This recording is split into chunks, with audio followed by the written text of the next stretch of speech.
How to replace a Honda CT90 Rectifier Regulator. This is supposed to give me brighter headlights and blinkers. So I'm gonna install this aftermarket one. Take out the battery. It's right behind the battery, this orange thing. A bunch of fins on it. I'm gonna take this out and replace it on this 1972 Honda CT90.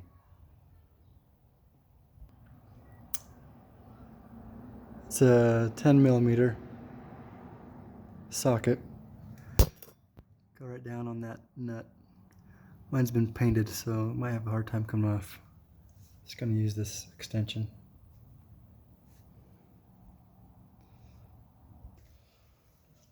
What I had to do to get this nut out, because it's painted on and it was just spinning, had to get these pliers and pull on it while I reversed the nut. Sorry, that was loud. Oh, and this pulled it off. So these are just pliers that I was able to put pressure on. I took off the air filter on the back and there was no bolt that I could see that was spinning, so did it this way. All right, as you can see, there's one unit like that. There's these 4 wires, pink, red, green, yellow, and that's what the new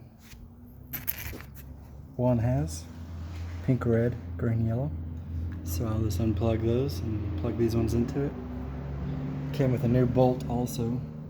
I will maybe install that too. Definitely should if I can. So I'll replace that. And here we go.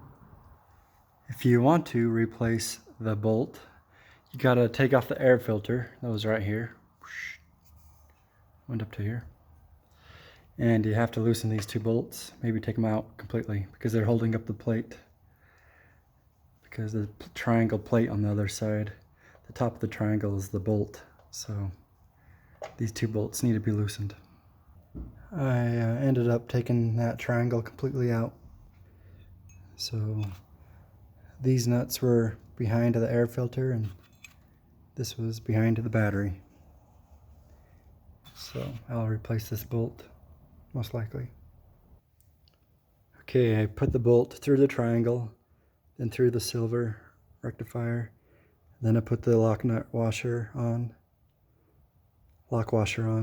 and then I put the nut on. And then, man, that nut was crazy long. So I should have used metric, but I used 11/32 long socket. And then I just twisted it on with my fingers. So now I will put this triangle back on with these washers and nuts. All right, got the triangle in. It's going to tighten these a little bit. It's going to be loud.